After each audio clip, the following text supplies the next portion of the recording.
amiga. Welcome back. I'm so glad you're here. And for those of you who are new, my name is Shayla. You have just joined me at my table. Please grab your favorite drink while we chat about anything and everything. I am looking forward to talking to you. Thank you for joining me today. You're joining me in my living room.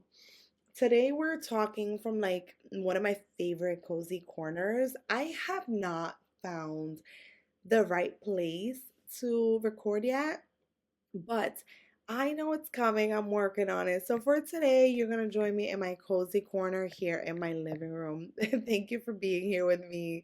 Last week, I after I recorded that episode, a couple of questions came to mind and I want to share them with you. So the first one is, if I was to ask you today who you are, what would you say?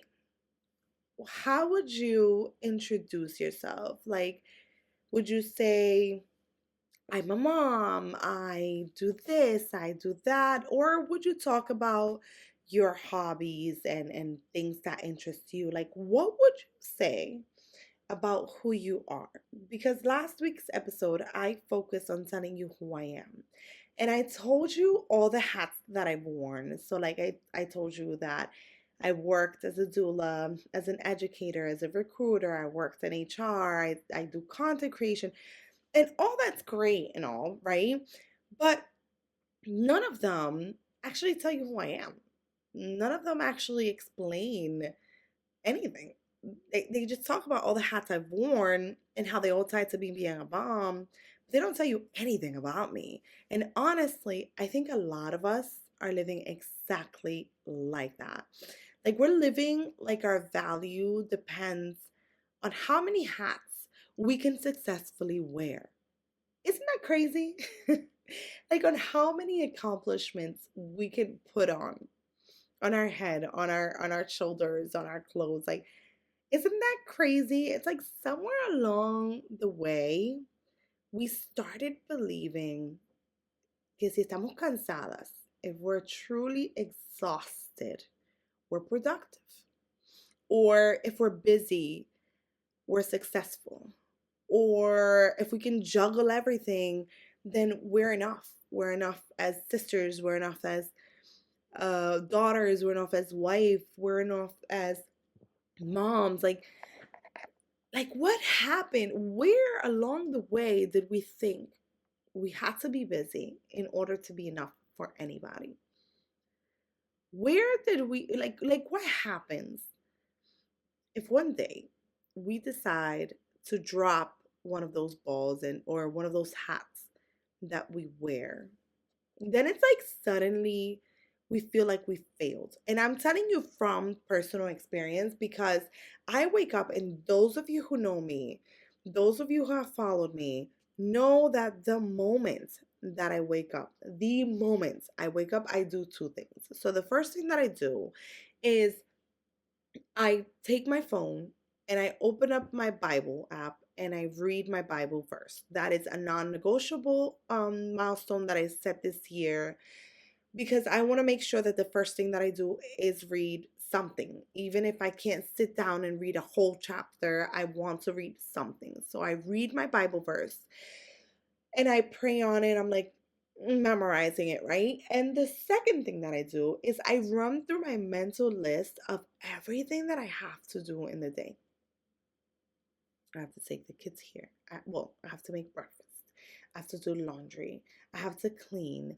I have to take the kids here. I have to do this for my mom. I have to do this for my siblings, etc., etc. I have to call my friends.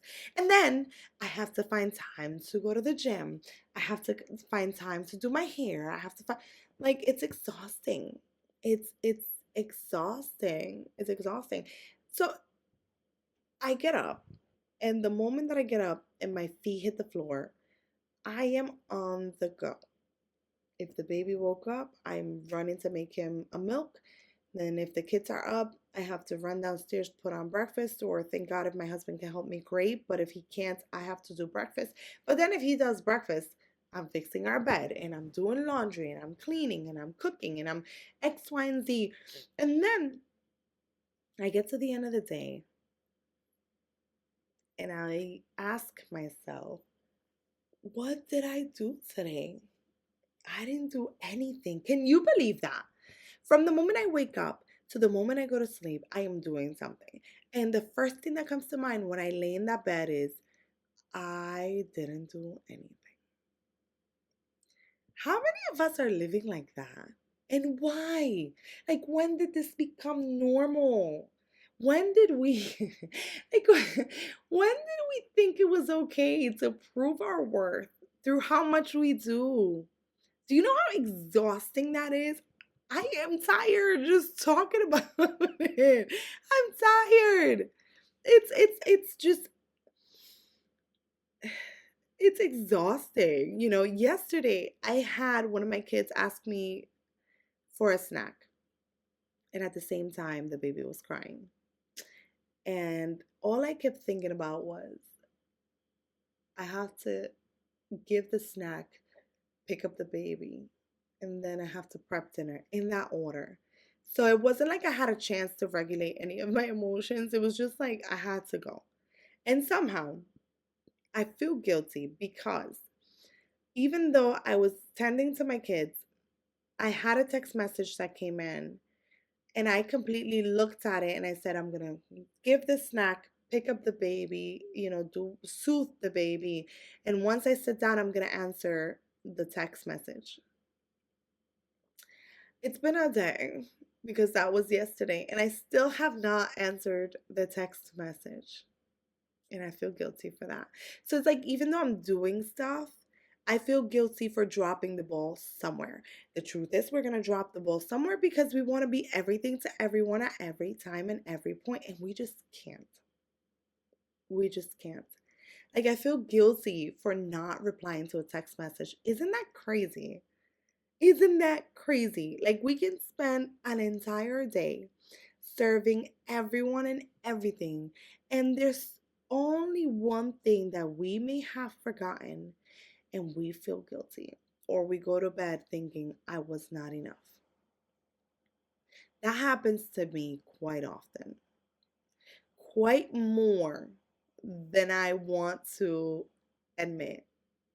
Or if I've spent all day with a sick child, thank God we haven't gotten there, so I'm not looking forward to school season. But if I'm spending a day with a sick child, tending to my child and cleaning sheets and changing everything, I feel guilty because I didn't get a chance to go work out. And even the workouts are timed. I have to go downstairs where my gym is located, and I have to do everything within a set amount of time because the kids are going to wake up and then I can't tend to them. Like, isn't it crazy? The pressure. It's so much. It's so much. And I don't know when we normalize this. I don't know when it became okay for us to do this. Like, who taught us this? Who taught us that we have to be everything for everyone? Like, I don't think I've ever been sat down, and please, maybe you did, so please let me know if you did, but I don't think I've ever been sat down by anybody. Um, and someone said, you need to do everything. You need to be everything to everyone, otherwise you'll be horrible. Like, no one said that, but somewhere along the line, whether it was through social media, whether it was through comparison, because that's a big one. There are moms that we see either in our mom groups, in church, in our jobs, and we see how much they're doing. And for whatever reason, we want to compare our lives to them and think they are able to do everything and still look that way, or they're able to do everything and be successful at work. And I want to be like that. And there's a big difference between comparing and admiring, right? Or envying and admiring. And I think that because social media um has forced us to curate a life that we really don't live, because like, I'm one of those that really enjoys social media. So there's like a thin line between showcasing my family enough and not showing everything that may make people think that I have it all under control, when in fact I don't. That's just the truth. That's just the facts, right? Like I don't. It's a big pressure on me to try to be perfect. And I think that because we curate what we post, um, sometimes people think that they want to be like that. I'm here to tell you, it is not perfect. Even though you see me smiling through it, there are times that I go to bed and I'm like, Lord, please. I posted a video the other day of me walking to the mailbox. And when I posted that, it says something like, um, my neighbors might think I'm crazy because I walk to the mailbox often when in fact I'm just like regulating my emotions. And the reason for that was because you may think that what I'm saying and doing is great, but the truth is, I need those moments to myself to self regulate because this is a lot. And as a firstborn daughter, you can imagine the pressure that there is to make sure I serve and to make sure that I overachieve. It's not easy. My mom did the best she could como una madre soltera de tres niños en un país extranjero. Nos trajo de República Dominicana, entonces aprender el lenguaje, aprender el lugar, aprender tantas cosas. Y encima de todo, educar a tres hijos es una tarea suficientemente grande. Y ella hizo lo mejor que pudo con todo lo que pudo. Excelente trabajo hizo, dadas las circunstancias. Pero como hija primera, ya ustedes saben la presión que me causó inconscientemente la vida y la situación, hacer todo para todos en todo momento. Es una presión que no lo puedo explicar. No lo puedo explicar. Y yo no sé en qué momento el mundo nos dijo que estaba bien. ¿En qué momento nos dijo? Yo tengo una amiga. Yo tengo una amiga que ella me llama la única amiga. Tengo una amiga que me dice que soy una adulta Pro Max. Y yo me río cada vez que ella lo dice porque ella ve todo lo que yo hago. Y quiero decirte que hubo una vez en el cual yo sentía como que todo estaba muy tranquilo. Y yo siempre recuerdo las palabras que ella me dijo y las quiero compartir contigo. Esa vez, como hija mayor, estoy acostumbrada a que todo está en caos siempre y hay que resolver para arreglarlo, pero uno nunca sale de una para entrar a otra. Entonces estoy acostumbrada a esto. Y como hija mayor y como madre ansiosa, que eso es otra cosa, y como mujer que tiene la presión de ser todo para todos en todo momento, cuando tengo un momento de paz, yo lo encuentro extraño y hasta me da miedo. Y yo digo, Señor, porque eso es otra cosa. En la iglesia nos han acostumbrado a decir que si tú estás muy tranquilo, revísate. ¿Cómo? Revísate que si tú estás muy tranquilo, tu espiritualidad, X, Y, and Z. Bueno, entonces cuando yo tuve un momento de tranquilidad y de paz, yo recuerdo que hablé con ella y le dije, mira, yo me siento, no sé, quizás soy yo con mi espiritualidad o quizás no sé si soy yo que tengo un problema porque siento que las cosas están muy tranquilas. Y ella me dijo, oye, disfruta la paz. ¿Por qué no te gusta la paz? Disfrútala. Si tú tienes un momento de paz, disfrútalo. Ese es el consejo que yo te quiero dar a ti hoy. Vamos a disfrutarlo, ese momento de paz, de tranquilidad. Aunque no sea constante, si tenemos 5 minutos de paz, por ejemplo, ahora mismo mis hijos están durmiendo.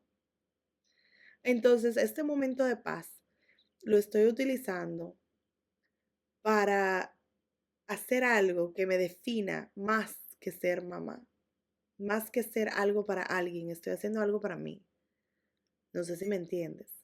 En ese momento de paz, tú necesitas hacer algo para ti. Y si hacer algo para ti significa sentarte en una silla y hacer absolutamente nada, gloria a Dios, siéntese en una silla y no haga nada. No haga nada. Entonces, si soy honesta, hay una historia en la Biblia con la cual me identifico mucho y es la historia de Marta y María. Y esa historia de Marta y María, Jesús fue, te lo voy a decir en estilo normal, ¿verdad? No te voy a decir palabra por palabra que dice en la Biblia, pero te lo voy a explicar. Jesús fue a visitar a unos hermanos. Entre ellos estaba Marta y María. If you've seen The Chosen, it says that he went to visit Lazarus and Martha and Mary were his siblings. Bueno, Marta y María. María se fue a sentar a los pies de Jesús, mientras que Marta se pasó todo el tiempo sirviendo, trabajando, estaba cuidando a todo el mundo, estaba haciendo todo. Pero Jesús no la corrigió. Él no la corrigió por servir. Él no la corrigió por hacer todo para todo. Él la corrigió porque ella estaba ansiosa. Porque en algún momento por allí, serving to her became the way to prove her worth to Christ. So when I sat there and I really thought about Martha and Mary, and we know what Jesus said to her. If you don't know, I encourage you to go to the Bible. But um, what I really got apart from that, the what the Bible says to that story is that Jesus is not asking you to stop being the person that you are. What he's asking you to do is to stop doing it thinking that that is the way to inherit heaven. The way to inherit heaven is just by spending time with him. He's like, hey, I'm not asking you to overexert yourself. I'm not asking you to be everything to everyone and everything, right? And I think that sometimes when we do so much for our family, for our friends, for our jobs, for everything, and when we wear that hat that we are so much for everyone, we miss out on the wonderful and beautiful rest that Mary had at Jesus' feet. We miss out on that. We miss out on enjoying time of peace like I did, right? We miss out on enjoying just living and learning what God has to teach you. I'm not trying to preach to you. I promise I'm not trying to preach to you, but it's just the truth. There are so many different lessons in the Bible that, this is one of those that I really just stick to that. And if I'm honest, I think I've been Martha more times than I'd like to admit. I think that I've been trying to prove my worth through everything that I do. I think that I've been trying again to prove how valuable I am everywhere I am by over serving. And then when I sit down and I'm like, I don't think I did enough, it's a reflection, which just comes to mind. It's a reflection of where I think I stand in the places that I go to, in the friendships, in the churches, in the home, in relationships. I think it's a reflection of like where your mental state is. Like I just didn't feel like I was enough, right? And that's problematic. Like who told us that we weren't enough? Why do we think we're not enough? Why? Why? Is I just this is like when I think back on episode 1, I told you all the jobs that I've had. And after I stopped recording that episode, I realized something. None of those experiences, none of those jobs, none of those professions were meant to prove my worth. Like God wasn't collecting my resume, if that makes sense. He was preparing me, just like I said before. He was preparing me. You know, that's really, yeah, I know he was preparing me, but again, I don't have to prove my worth. How great is that? So if you've ever felt like I did, and you felt like, really you do so much, I want to tell you that you don't have to prove your worth. You do enough. You do enough for everybody. You do enough for yourself. You do enough. So sit down in a corner and enjoy the peace. Enjoy the 5 minutes. Enjoy the 60 seconds walk into the mailbox. We don't have to do more. We don't have to do more. We're already enough. Thank you for being here. You have truly helped me realize, the burden and how heavy it was to carry that, and the reason why I've been carrying that. And, I don't, I like, if anybody has to ever told you that you don't do enough, I want to tell you something today. You don't have to earn your worth. Those who know what you do and appreciate it will be around you. You don't have to exhaust yourself to prove anything or to deserve rest. You don't have to exhaust yourself to deserve rest. You don't have to wear any of the hats perfectly. We don't have to do that. You just have to be faithful in the season that you're in the season that God has you in. You just have to be faithful and make it through. I'm telling you this from an experience because I go to sleep and again, I think like I didn't do enough. But I don't consider the fact that my kids were fed, they're alive, my house is clean, and there might be some toys on the floor, but I know I cleaned them this morning. I know I cleaned them. They might be back and I might have to do it again next day, but I know that I did it today. I know that I answered emails. I know that I answered texts. I know that I answered phone calls. Yo sé que di y hice lo mejor que pude hacer hoy. Así es que, si usted hizo lo mejor que pudo hacer hoy, muy bien, váyase a dormir tranquilo. Esos muchachos comieron. Esos muchachos están vivos. Están vivos. You made it. You made it. And I'm glad you made it. I'm also glad you're here with me. Thank you for coming. Thank you for enjoying this conversation with me. And remember, if you feel like you have to prove your worth elsewhere, you do not have to prove your worth here at the tea table with me. So I hope to see you again. And I hope, please, you let me know what you've accomplished today that did not require you to exhaust yourself. I hope to see you next time.